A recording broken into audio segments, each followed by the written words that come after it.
In the small town of Millfield, basketball wasn't just a game, it was everything. The smell of popcorn, the squeak of sneakers on polished wood, and the roar of the crowd on Friday nights brought the whole community together like nothing else could.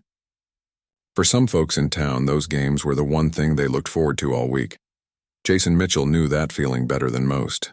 At 18, he stood 6 feet tall with a lean build that seemed made for the court. His dark hair was usually hidden under a worn Millfield high cap, turned backward when he wasn't in class. Basketball had been his salvation, his purpose, ever since his dad walked out on the family when Jason was 12. "You've got a gift, son," his mom would tell him after working double shifts at the diner to keep their small apartment. "Don't waste it," and Jason never did.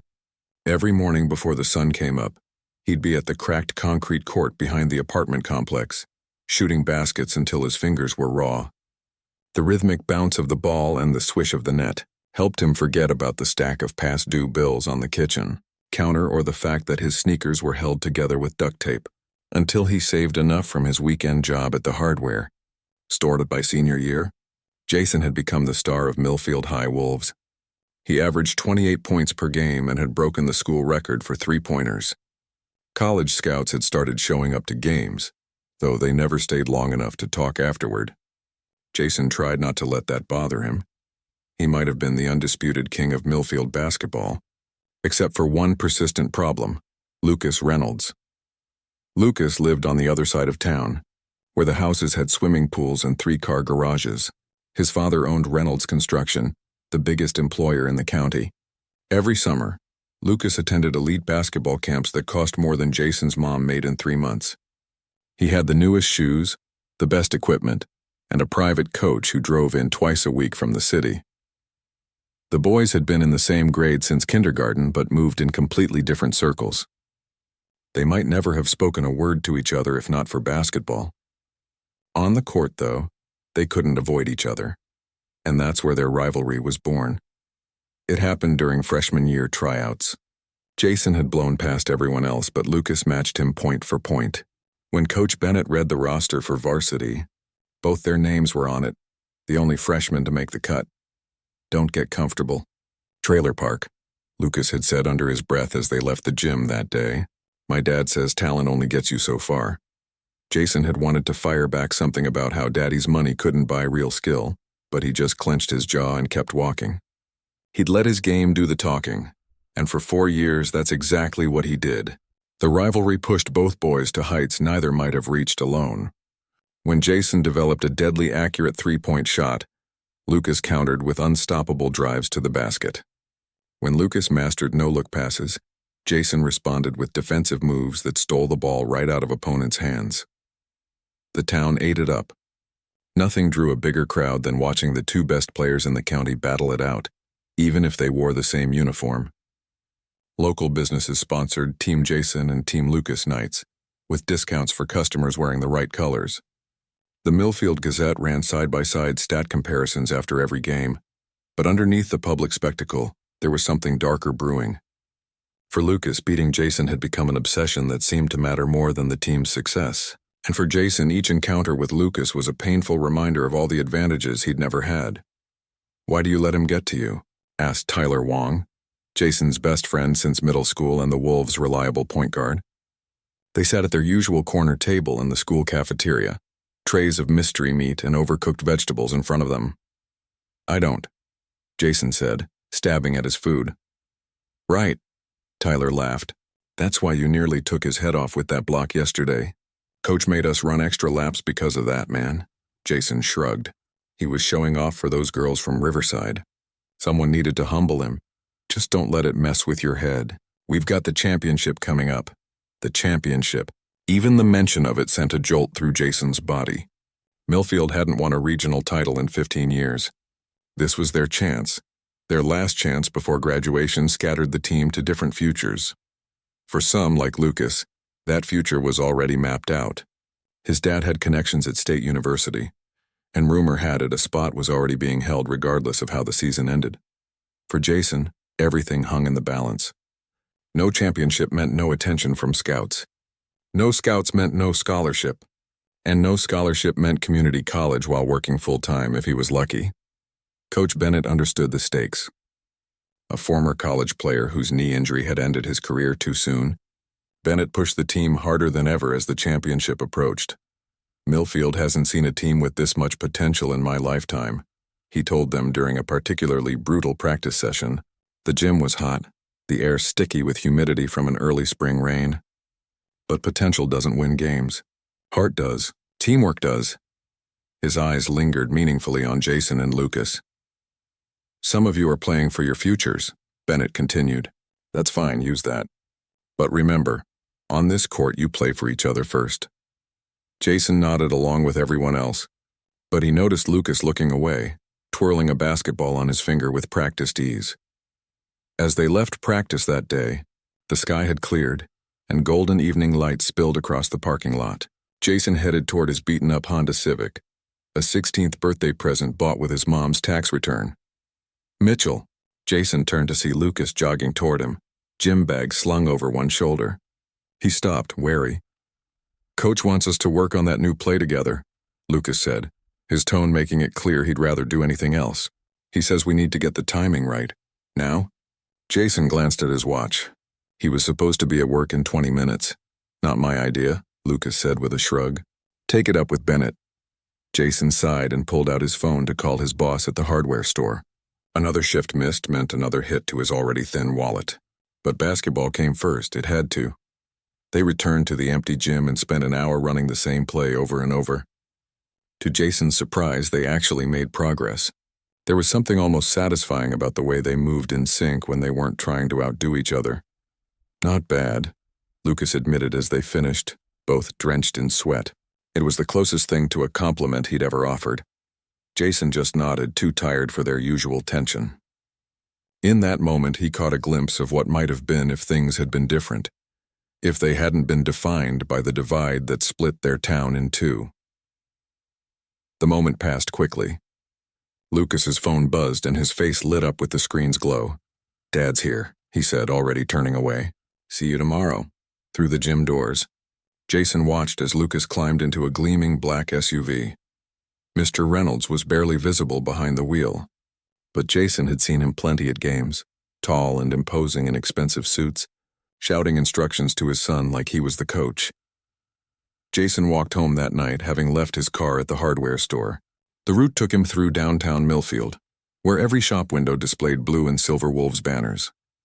The upcoming championship game against Riverside had taken over the town completely. He passed the diner where his mom worked and waved through the window.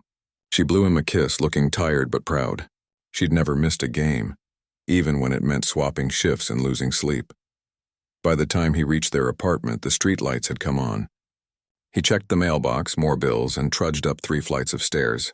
Inside, the apartment was quiet and small but clean. His mom had hung his basketball trophies on the wall, right next to her nursing school textbooks. At 40, she was finally working toward the career she'd put on hold when she got pregnant with him. Jason dropped onto the couch, feeling the ache in his muscles and the weight of everything riding on the championship game. In just 5 days, he'd face Lucas one last time, not as direct opponents, but as teammates who'd never learned how to truly play together. On the coffee table lay a brochure from the community college, open to the page about financial aid. His mom had left it there, her way of saying they'd be okay even if the scholarship didn't come through. Jason pushed it aside. He didn't want okay. He wanted more. Outside his window, the lights of Millfield twinkled like stars fallen to earth. Somewhere across town, in a house 3 times the size of this apartment, Lucas was probably watching game footage or talking strategy with his private coach. The thought should have made Jason angry. Instead, he felt a strange determination settle over him. This rivalry had defined him for too long. The championship wasn't about beating Lucas anymore. It was about proving to himself, to the scouts, to everyone in Millfield that he belonged on that court just as much as anyone else. He picked up his basketball, worn smooth from countless hours of practice, and spun it in his hands. 5 days. 1 game. Everything on the line. Jason was ready. The week before the championship game turned Millfield High into a pressure cooker. Every hallway was plastered with blue and silver streamers. Teachers ended classes with "Go Wolves" instead of homework reminders. Even the morning announcements had been taken over by daily basketball trivia about past championship teams. By Wednesday afternoon, Coach Bennett's patience had worn thin. The team's practice wasn't going well, and the constant attention from the town seemed to be getting to everyone. Again, he barked after Lucas missed an easy pass from Tyler. This isn't rocket science, people. It's basketball. The ball goes in the hoop. Your teammate helps you put it there. The boys ran the play again, sweat dripping down their faces. The gym felt especially hot today, despite the spring breeze outside. Or maybe it was just the pressure making everyone overheat. "Mitchell, where's your head at?" Coach snapped when Jason dribbled right into the defense instead of passing out. "If you're planning to play like this Saturday, just let me know so I can start our second string." Jason bit back a response and nodded. The truth was, his head wasn't in the gym at all. It was across town at the post office, where a letter from State University had arrived that morning. His mom had texted him a photo of the envelope but promised not to open it until he got home. That envelope held the answer to whether his application had been accepted, the first step toward a potential scholarship, if he could impress the scouts at the championship. After another 30 minutes of grueling drills, Coach Bennett finally blew his whistle. "Bring it in," he said, his voice calmer now. The team huddled around him, all 12 boys cramming together in a circle of exhaustion and nervous energy. "I know I've been riding you hard," Bennett admitted, "but there's a reason." He looked around at each face. Riverside's won the championship 3 years running. Their point guard has already signed with Duke. Their center is being scouted by NBA development teams. He paused to let that sink in. But none of them, have what this team has. You boys have been playing together since you could barely tie your shoes. You know each other's moves before you make them. His eyes landed briefly on Jason and Lucas. Or at least you should. The coach reached into his gym bag and pulled out a newspaper. It was the latest edition of the Millfield Gazette, with a full-page spread about the upcoming game. The headline read, "Championship Dreams, Can Wolves Star Duo Bring Home the Trophy?" Below were side-by-side photos of Jason and Lucas, looking like they belonged on separate teams rather than the same one. "The town sees 2 stars," Bennett said. "I need to see one team on Saturday. Figure it out." With that, he dismissed them to the locker room. The boys shuffled off the court, too tired for their usual post-practice jokes and trash talk. Jason was nearly at his locker when he noticed Lucas lagging behind. The other boy had stopped and was leaning against the wall, eyes closed, fingers pressed to his temple. "You okay?" Jason asked, surprising himself with the question. Lucas's eyes snapped open. "Fine," he said quickly. "Just a headache. You've had a lot of those lately. What are you, my nurse?" Lucas pushed past him toward the showers. Jason shrugged it off. If Lucas wanted to be a jerk, that was his problem. Jason had more important things to worry about, like that envelope waiting at home. 20 minutes later, Jason pulled into the parking lot of Pineview Apartments, the rundown complex he'd called home since 7th grade. He took the stairs 2 at a time, fumbling with his keys in excitement. His mom was waiting inside, still in her diner uniform, the envelope placed carefully on their small kitchen table. "It's been staring at me all day," she said with a nervous smile. Jason picked it up, feeling the weight of his future in his hands. State University had solid academics and a basketball program that regularly sent players to Division I teams. More importantly, they offered full scholarships to a few players each year. "Here goes nothing," he said, and tore it open. His eyes scanned the letter once, twice, 3 times before the words sank in. "I got in," he whispered. Then louder, "Mom, I got in." She wrapped him in a hug that smelled like coffee and the grilled cheese sandwiches she'd been serving all day. "I never doubted you for a second." But as they pulled apart, the reality check came in the second paragraph of the letter. Acceptance was one thing. A scholarship was another. That would depend on financial aid applications and the attention of the basketball program. "Coach Winters from State will be at the championship game," Jason said, remembering Bennett's words from last week. "He's scouting for next year's team." His mom squeezed his hand. "Then you'd better give him something to remember." Across town in the sprawling neighborhood locals called The Heights, Lucas pushed his dinner around his plate.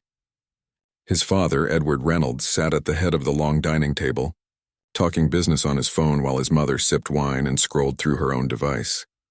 The throbbing behind Lucas's eyes hadn't let up since practice. It was the 3rd headache this week, worse than the others. The pain came with a wave of dizziness so intense he'd nearly fallen in the shower. Lucas, are you listening? His father had ended his call and was staring at him expectantly. Sorry, sir. What did you say? Edward Reynolds frowned. At 45, he looked like an older, sterner version of his son. Same sharp jawline, same calculating blue eyes. I said Coach Bennett called me today. He's concerned about your focus. Lucas straightened in his chair. My stats are better than ever. Stats don't win championships. Teamwork does.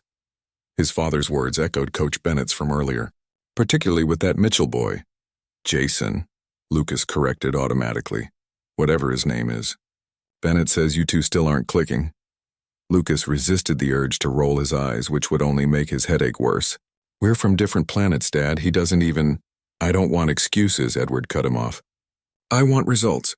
State University is expecting a Reynolds next fall, and they're expecting excellence. The familiar pressure settled on Lucas's shoulders. His father, his grandfather, and his great-grandfather had all attended state. The business school's East Wing was even named after his family.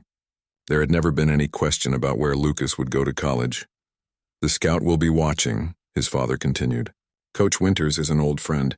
He's promised to keep an eye on you specifically. Great, Lucas muttered, though what he really felt was more dread than excitement.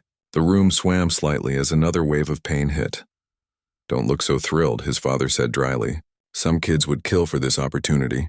Kids like Jason Mitchell, Lucas thought, but didn't say. He just nodded and asked to be excused, claiming he needed to study for a calculus test. In his bedroom, larger than Jason's entire apartment, Lucas lay on his bed and pressed a cold compress to his forehead. The pain eased slightly, but the dizzy feeling remained. He should probably tell someone. See a doctor. But the championship was just days away. He thought about Jason Mitchell, who played through a sprained ankle last season without a single complaint. Lucas had seen him wrapping it in the locker room before games. Face tight with pain, but on the court you'd never know. If Jason could handle that, Lucas could deal with a few headaches. By Friday, the entire town of Millfield had basketball fever. Main Street businesses closed early for a community pep rally. The local radio station played nothing but sports anthems and interviews with former Millfield players.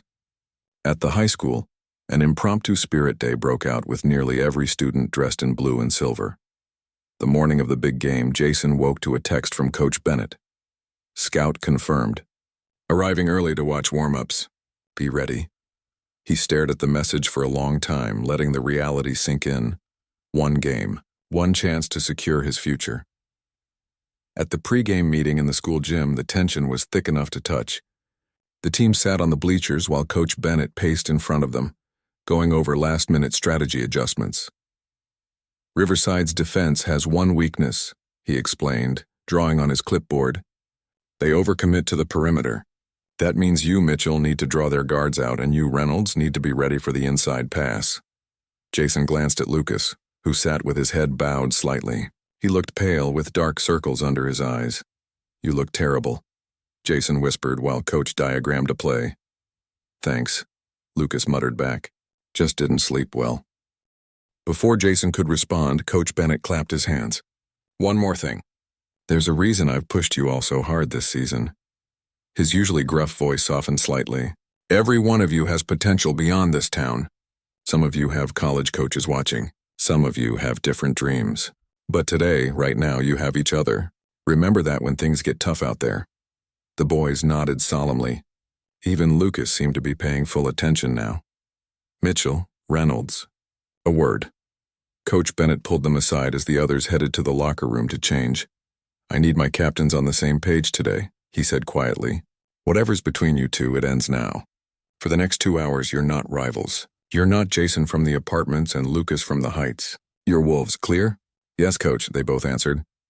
As they walked to the locker room, Jason noticed Lucas swaying slightly. Seriously, man. Are you okay? Lucas steadied himself against the wall.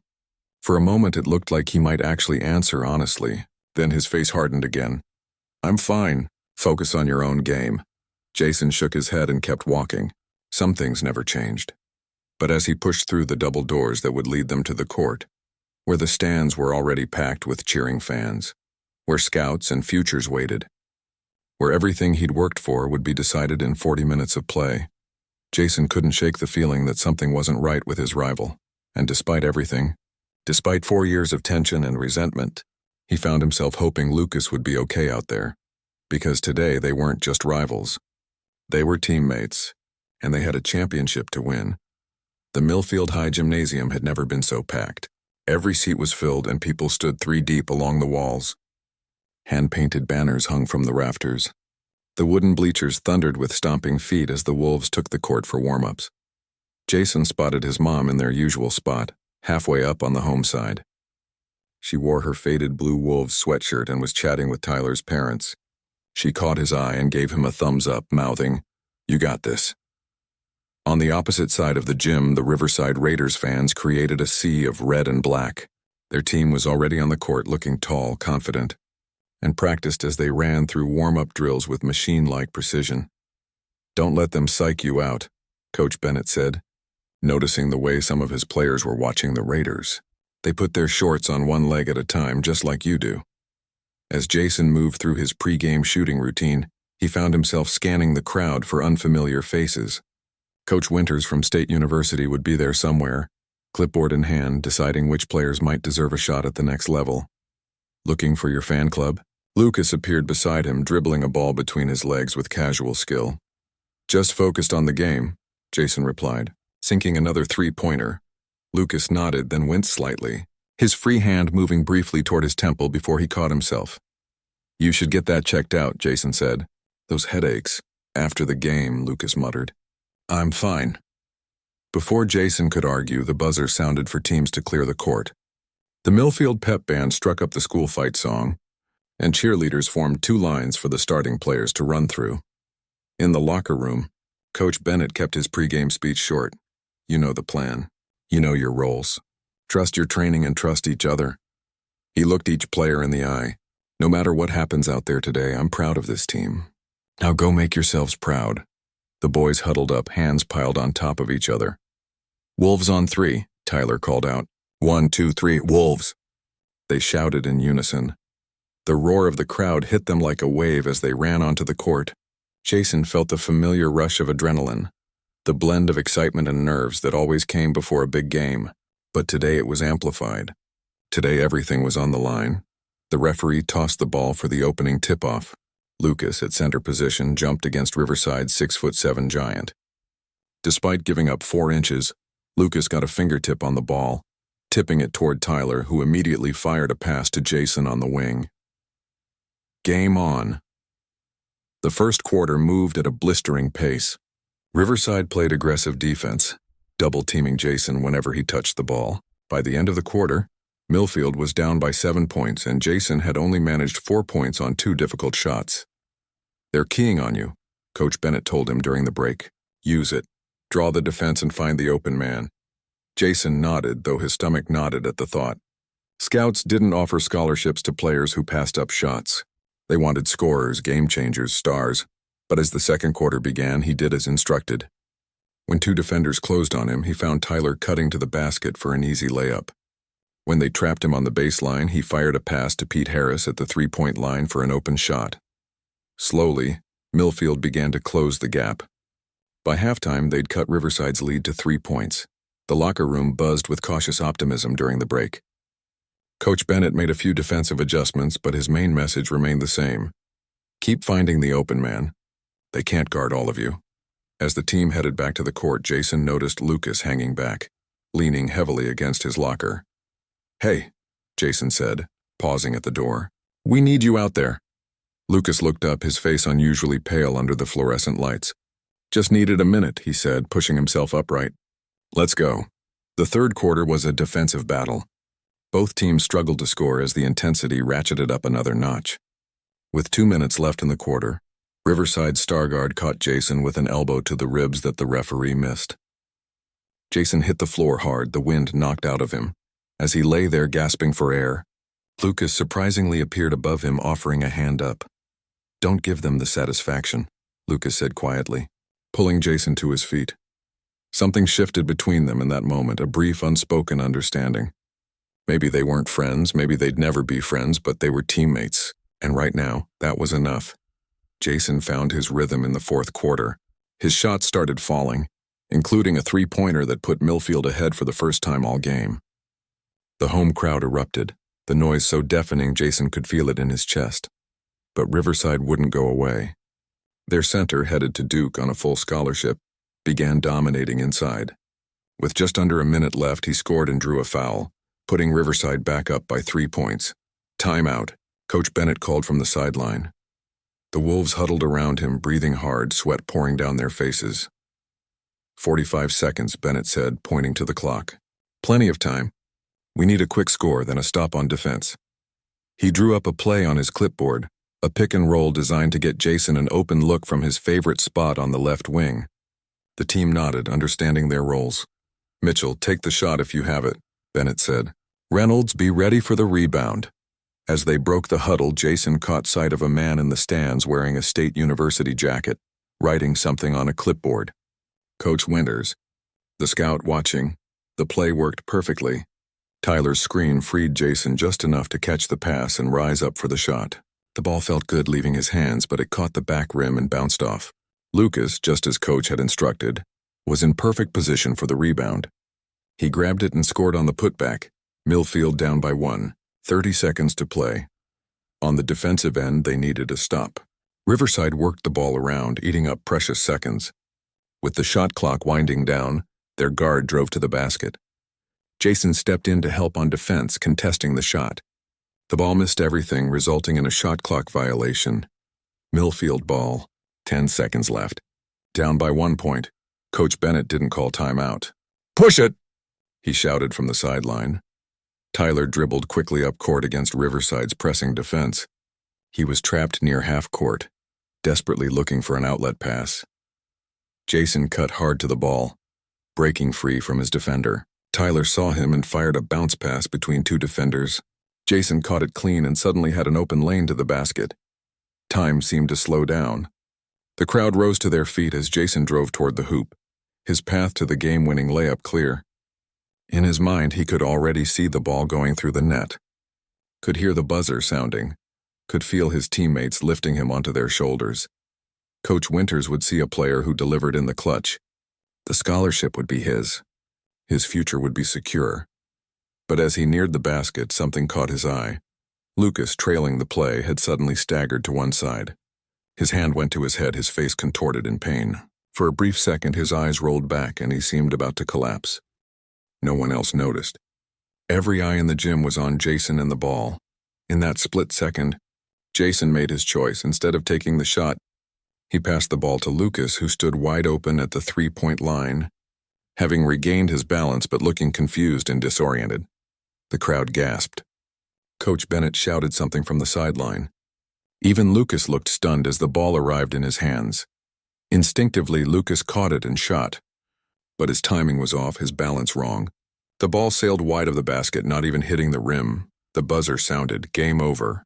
Riverside had won the championship. The Riverside players erupted in celebration while the Millfield gym fell silent in shock.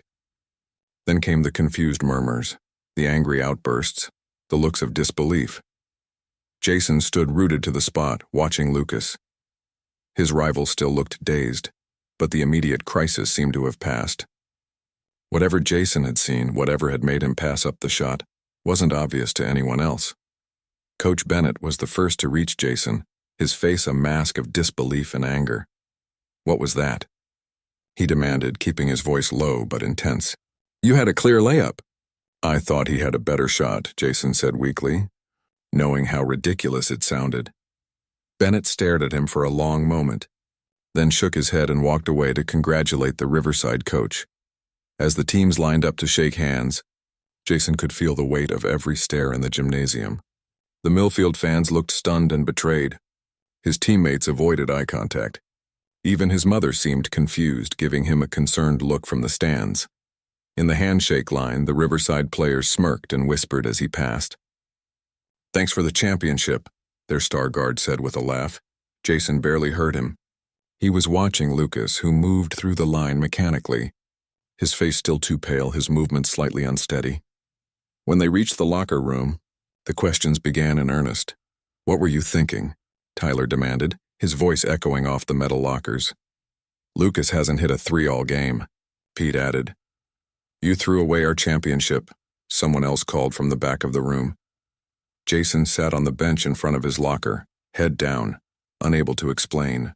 How could he tell them he thought Lucas was having some kind of medical emergency? That he passed up the biggest shot of his life because he was worried about his rival? They'd never believe him. From their perspective, he'd choked under pressure, or worse, deliberately thrown the game away. As his teammates changed in angry silence, Jason caught Lucas watching him from across the room, a puzzled expression on his face. Their eyes met briefly before Lucas looked away, shaking his head slightly as if trying to clear it. Jason wondered if he'd made the biggest mistake of his life. He'd given up the winning shot, the championship, possibly his scholarship, all on an instinct that might have been wrong. But as he watched Lucas fumble with his gym bag, hands shaking slightly, Jason couldn't shake the feeling that something was seriously wrong with his rival, and if he was right, basketball suddenly seemed a lot less important. The locker room cleared out quickly after the game. Nobody wanted to stick around after a loss like that. One by one, the Millfield players grabbed their bags and left without their usual post-game chatter. Some shot angry glances at Jason. Others just looked disappointed. Tyler hesitated by the door, looking back at his friend. "You coming?" he asked, his voice carefully neutral. Jason shook his head. "I need a minute." Once alone, Jason sat on the wooden bench, still in his sweat-soaked uniform. The silence of the empty locker room pressed in around him. Through the walls he could hear the muffled sounds of the gym being cleaned up, the janitors sweeping, chairs being folded, the last stragglers heading to the parking lot. He should have taken that shot. The thought circled in his head like a trapped bird. Every time he closed his eyes, he saw the open lane to the basket, the clear path to victory. But then he also saw Lucas, that split second where something had gone terribly wrong. The stagger, the hand clutching his head, the momentary look of complete disorientation. Had anyone else noticed, or had he imagined it all? The locker room door swung open and Coach Bennett walked in. He'd changed from his game clothes to a Millfield High sweatshirt, his face looking 10 years older than it had before the game. "You're still here," he said, not sounding particularly surprised. Jason straightened up. "Yes, sir." Bennett sat down on the bench across from him, elbows on his knees. For a long moment he just looked at Jason, his eyes searching. "I've been coaching basketball for 22 years, he finally said. "I've seen players choke under pressure. I've seen players make bad decisions. I've never seen anything like what you did tonight." Jason stared at the floor. "You want to tell me what really happened out there?" Bennett asked. Jason opened his mouth, then closed it again. How could he explain? Even if he told the truth, who would believe that he'd given up the biggest shot of his life because he was worried about Lucas Reynolds, of all people? "I thought he had a better shot." Jason repeated his earlier excuse. Bennett shook his head. "That's not going to cut it, son. Not with me, not with your teammates, and certainly not with that scout from state." Jason's stomach dropped. "Coach Winters left right after the buzzer," Bennett confirmed. "He wanted to talk to you, win or lose. But after what he saw..." The coach let the implication hang in the air. "I can explain to him," Jason said quickly. "Call him or something," Bennett sighed. "I'll see what I can do. But you need to figure out what you're going to tell him. Because I thought he had a better shot isn't going to impress anyone." After Bennett left, Jason finally changed and gathered his things. He dreaded facing everyone outside. By now, the whole town would know what had happened. In Millfield, a championship basketball game wasn't just a school event. It was everything. His phone had been blowing up with notifications. He ignored them all except for a text from his mom. Waiting in the car. "Take your time." When Jason finally pushed open the gym door to the parking lot, the spring night air hit him like a wake-up call. Most of the cars were gone. The overhead lights cast long shadows across the empty spaces. "Mitchell!" The sharp voice came from his right. Jason turned to see Mr. Reynolds striding toward him, still dressed in his business suit despite having been at a basketball game all evening. The man's face was flushed with anger, his hands clenched at his sides. "Mr. Reynolds," Jason said cautiously. "What kind of stunt was that?" Lucas's father demanded, stopping just short of Jason's personal space. "Was that supposed to be funny? Make my son look bad in front of everyone? In front of scouts?" "No, sir, I didn't." 4 years, Mr. Reynolds continued as if Jason hadn't spoken. 4 years you two have been competing and you picked the championship game to pull something like this? Pass him a ball when he's not ready. Make him miss the final shot. Jason felt a flare of anger. That's not what happened. I saw what happened. The whole town saw what happened. Mr. Reynolds jabbed a finger toward Jason's chest without quite touching him. You threw away your shot to make my son look foolish. Was that your idea of payback for what? Being born with advantages you don't have? The accusation hit uncomfortably close to the resentment Jason had carried for years. But that wasn't why he'd passed the ball. You don't understand, Jason said, his voice tight. No, you don't understand. Mr. Reynolds shot back. Lucas has worked his entire life for opportunities like this. He doesn't deserve to be your punchline. Is Lucas okay? Jason asked, changing tack. The question seemed to throw Mr. Reynolds off balance. What? After the game? Is he feeling okay? He's devastated thanks to you, Mr. Reynolds snapped. We had to leave early. He couldn't face his teammates. That wasn't what Jason meant, but before he could clarify, he spotted his mom's car idling nearby. She was watching the confrontation with concern. I need to go, Jason said, stepping around Mr. Reynolds.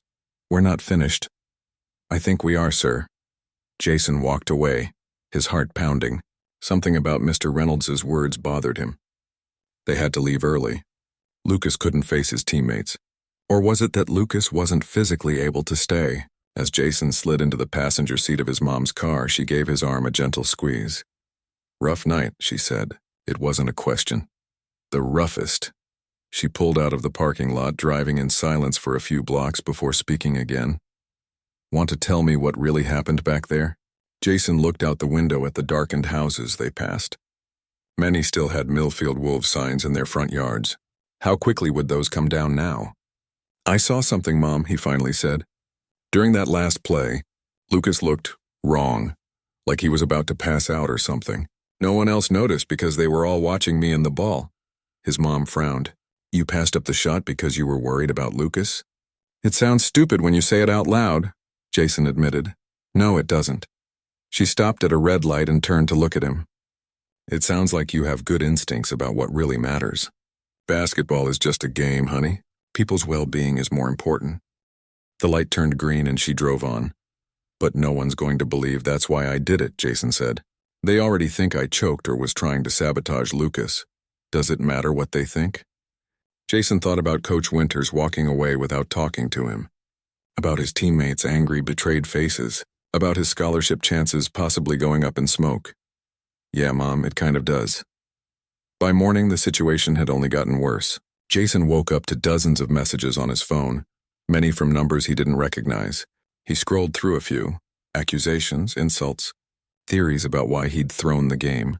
One text from Tyler simply read, Dude, check the Gazette website. With a sense of dread, Jason opened his laptop and navigated to the local newspaper's page. There it was, the main headline. Championship dreams shattered, Mitchell's puzzling pass costs Wolves the title. Below was a photo of the moment it happened. Jason, with a clear path to the basket, looking away as he passed the ball to a surprised Lucas. The article went through a play-by-play of the game's final seconds, analyzing what had gone wrong. Worse were the comment section and social media posts linked in the article.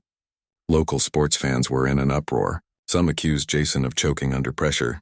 Others suggested more sinister motivations, that he'd been paid to throw the game, that he had some personal vendetta against Lucas, that he wanted to destroy the team's chances on purpose. By the time Jason dragged himself to school on Monday, it felt like walking into enemy territory. Conversations stopped when he entered rooms. People stared or looked away. Even teachers gave him strange looks. His teammates were the worst.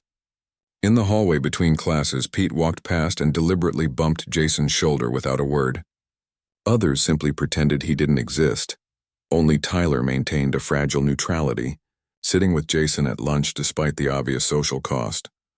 They'll get over it eventually, Tyler offered half-heartedly, picking at his food. Will they? Jason asked, watching a group of students at another table whispering and glancing his way. Tyler shrugged. Maybe when something bigger happens. Or next season. There is no next season for us. We're seniors. The reminder hung heavy between them. Their high school basketball careers were over, ended on that controversial note that would likely follow them for years in a town like Millfield. Have you seen Lucas today? Jason asked, changing the subject. Tyler shook his head. He's not at school. Probably too embarrassed to show his face, same as you should be. That's not fair. None of this is fair, Jason. We worked 4 years for that championship. Tyler stabbed at his lunch with his fork. I'm trying to be your friend here, but you won't even tell me what really happened. Jason opened his mouth, then closed it again. Would Tyler believe him if he explained his concerns about Lucas, or would it sound like an excuse made up after the fact? Before he could decide, his phone buzzed with a text message. It was from a number he didn't recognize. This is Mrs. Reynolds, Lucas's mother. We need to talk. Please come to Millfield General Hospital after school today. Room 302. Jason stared at the message in shock. Hospital? The knot of worry that had been sitting in his stomach since the game suddenly tightened. What is it? Tyler asked, noticing Jason's expression. Nothing, Jason said automatically, pocketing his phone. Just more hate mail. The rest of the school day passed in a blur. Jason couldn't focus on anything his teachers said. All he could think about was Lucas in a hospital room, and the growing certainty that what he'd seen during the game hadn't been his imagination. When the final bell rang, Jason hurried to his car without telling anyone where he was going. The drive to Millfield General took less than 15 minutes, but it felt like hours. At the hospital front desk, a nurse directed him to the 3rd floor. Jason's heart pounded as the elevator climbed. What would he say to Lucas and his family? Would they blame him for what happened, whatever it was? Would they even believe he'd seen something wrong during the game? Outside room 302, Jason hesitated, his hand raised to knock. Through the partially open door, he could hear quiet voices. Mrs. Reynolds and someone else, maybe a doctor. He caught fragments of their conversation. "Us lucky it was caught. And could have been much worse if..." Jason took a deep breath and knocked lightly on the doorframe. The voices inside fell silent. Then Mrs. Reynolds appeared, her expression unreadable as she looked at Jason. "You came," she said simply, opening the door wider. "Come in. There's something you need to know." Jason stepped into the hospital room, uncertain what to expect. The space was bright with afternoon sunlight streaming through half-drawn blinds. The walls were painted a pale blue that was probably meant to be soothing but just looked tired. Lucas sat propped up in the hospital bed, wearing a plain white gown. His normally perfect hair was disheveled and dark circles shadowed his eyes. A thin tube ran from his arm to an IV stand beside the bed. He looked smaller somehow, more vulnerable than Jason had ever seen him. Mrs. Reynolds stood by the window, arms crossed protectively over her chest. Unlike her husband, she'd always kept a low profile at games, cheering quietly while Mr. Reynolds shouted instructions from the stands. "Hi," Jason said awkwardly, stopping at the foot of the bed. Lucas met his eyes briefly before looking away. "You came. Your mom texted me." Jason shifted his weight from one foot to the other. "What's going on? Are you okay?" Mrs. Reynolds moved closer to her son's bed. "That's what we wanted to talk to you about." Her voice was gentler than Jason had expected. "Lucas has something to tell you." Lucas sighed, picking at a loose thread on the thin hospital blanket. "The doctors found an aneurysm," he said finally. "In my brain." Jason felt a cold wave wash through him. "A what?" "An aneurysm. It's like a weak spot in a blood vessel that bulges out, like a balloon about to pop." Lucas gestured vaguely toward his head. "They found it yesterday after I collapsed at home." "After the game?" Jason asked, though he already knew the answer. Lucas nodded. "My dad thought I was just upset about losing. But then I started throwing up and couldn't see straight. So they brought me here." Mrs. Reynolds touched her son's shoulder. "The doctor said he's lucky they caught it when they did. If it had ruptured..." She didn't finish the sentence, but she didn't need to. "They're going to do surgery tomorrow," Lucas continued. "It's supposed to be pretty straightforward. They go in through an artery and basically seal it off before it can burst." The room fell quiet. Through the door, Jason could hear the ordinary sounds of the hospital, shoes squeaking on linoleum, distant voices over an intercom, the soft electronic beep of machines. "That's why you've been having those headaches," Jason said. "The dizzy spells." Lucas looked up, surprised. "You noticed that?" "Yeah, for a couple weeks now. Why didn't you say something?" Jason almost laughed. "Would you have listened to me?" "About anything?" A hint of a smile ghosted across Lucas's face. "Probably not." Mrs. Reynolds looked between the two boys curiously. Lucas, what is he talking about? Lucas hesitated. I've been getting these headaches. And sometimes the room would spin a little.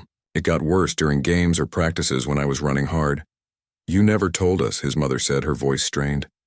I didn't want to miss the championship, Lucas admitted. And Dad was so focused on the Scouts and State University. Mrs. Reynolds pressed her lips together but said nothing. Jason took a step closer to the bed. During that last play at the end of the game, I saw you stagger. Your eyes rolled back for a second. No one else was looking at you. They were all watching me with the ball. Understanding dawned on Lucas's face. That's why you passed to me instead of taking the shot. You knew something was wrong. Jason nodded. You gave up the championship because you were worried about me. It sounds pretty stupid when you say it out loud, Jazzy. On echoed his own words to his mother. It's not stupid, Mrs. Reynolds said firmly. The doctor told us any serious physical strain could have caused the aneurysm to rupture. If Lucas had kept playing or if he'd gotten too excited. She trailed off again, emotion making her voice unsteady. No one knew. Lucas said quietly. The headaches got worse, but I kept it to myself. I didn't know what was wrong, Jason clarified. I just knew something wasn't right. It was instinct, I guess. Mrs. Reynolds wiped at her eyes. Well, thank God for your instinct. The doctor said if Lucas had kept playing or gotten too excited during that final play, the implication hung heavy in the room.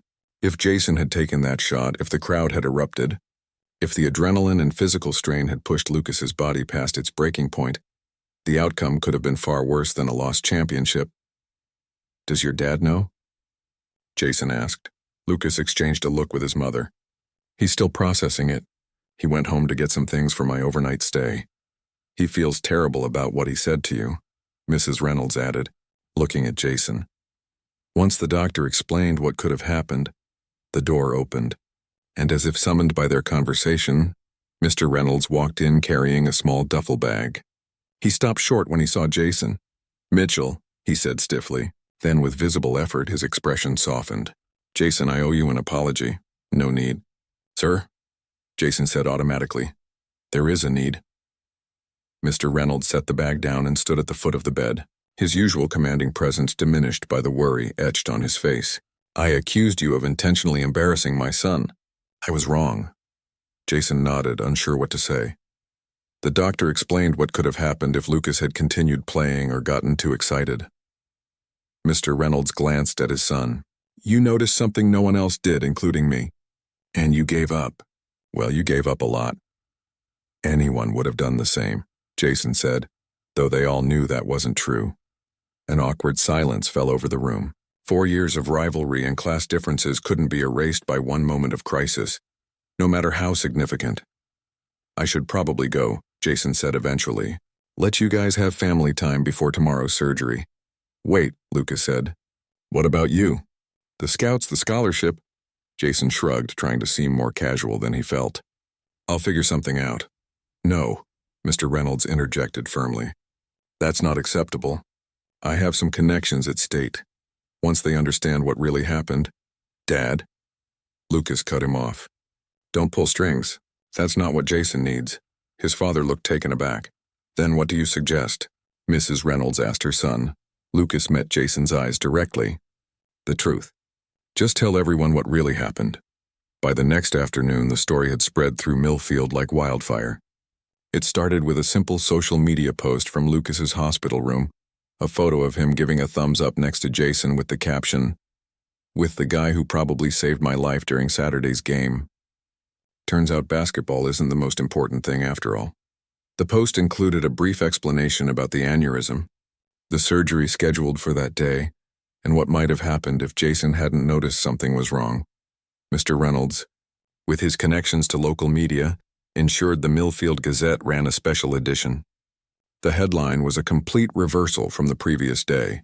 Championship moment, Mitchell's split-second decision may have saved rival's life.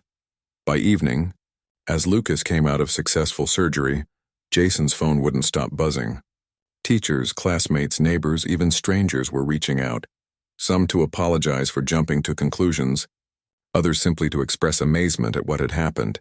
Coach Bennett called, his gruff voice unusually emotional.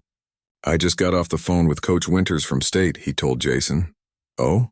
Jason tried to sound casual, though his heart raced. He wants to meet with you next week. Said any player with that kind of character and court awareness is exactly the kind of young man they want in their program. Jason sat down heavily on his bed, relief washing over him. Really? Really, Bennett confirmed. I told you before, son. Basketball is more than just putting the ball in the hoop. It's about the kind of person you are when it matters. The next morning, Jason hesitated before entering Millfield High. Would things be different, or would he face the same cold shoulders and accusations? He needn't have worried. As soon as he pushed through the main doors, a hush fell over the crowded hallway. Then someone, he thought it might have been Pete who'd bumped him so rudely just days ago, started clapping. Others joined in, the applause spreading until it echoed off the lockers. Tyler appeared at his side, grinning broadly. Told you they'd get over it. This is a little more than getting over it, Jason muttered, embarrassed by the attention. Get used to it, Tyler advised. It's not every day someone gives up a championship to save their rival. Throughout the day, Jason found himself repeating the story, explaining what he'd noticed during that final play. Some people seemed skeptical. How could he have processed all that in a split second? But most were simply impressed that he'd prioritized Lucas's well-being over the game. After school, Jason drove to the hospital. Lucas had texted that morning asking if he'd stop by. The surgery had gone well, but he would be staying another night for observation. This time, Jason found Lucas alone in the room. A large bandage covered part of his head where they'd shaved his hair for the procedure, but he was sitting up looking alert. You're trending locally, Lucas said by way of greeting, holding up his phone to show a social media page filled with posts about Jason. So are you, Jason countered. How are you feeling? Like someone took a drill to my skull, Lucas said with a weak laugh. But the doctor says everything went perfectly. No complications, that's great. An awkward silence fell between them. 4 years of rivalry couldn't be erased overnight. My dad wants to throw you some kind of thank you dinner when I get out of here, Lucas finally said, rolling his eyes. Very formal, very Reynolds. You don't have to do that, Jason said quickly, I know. But he needs to. And honestly, Lucas hesitated, I'd like a chance to start over. Without all the garbage between us. Jason studied the boy he'd resented for so long. Without his designer clothes and perfect hair. Without his father's influence surrounding him like an invisible force field. Lucas looked different. Just another teenager figuring things out. I'd like that too, Jason said and meant it. A week later, the Reynolds dinner was held in the Millfield High gymnasium, transformed by professional decorators into an elegant venue that barely resembled the place where both boys had spent countless hours practicing and playing. The entire basketball team was invited, along with coaches, teachers, and many community members. During the dinner, Mr. Reynolds asked for everyone's attention and raised a glass toward Jason. To the young man who showed us all what really matters, he said. When the pressure was highest, when everything was on the line, he chose compassion over competition. My family will be forever grateful. The crowd applauded, and Jason felt his face grow hot with embarrassment. But as he looked around the room, he couldn't help smiling. His mom sat at a table with Lucas's parents, looking happier and more relaxed than he'd seen her in years. Coach Bennett was deep in conversation with Coach Winters from State University. His teammates, who had shunned him just days ago, now treated him with a new respect. And across the room, Lucas caught his eye and gave him a small nod of acknowledgement. Not quite friendship yet, but a beginning. Jason realized that in giving up the winning shot, he hadn't lost anything that truly mattered. Instead, he'd gained something far more valuable, the knowledge that when it counted most, he'd made the right choice. No championship trophy could compare to that.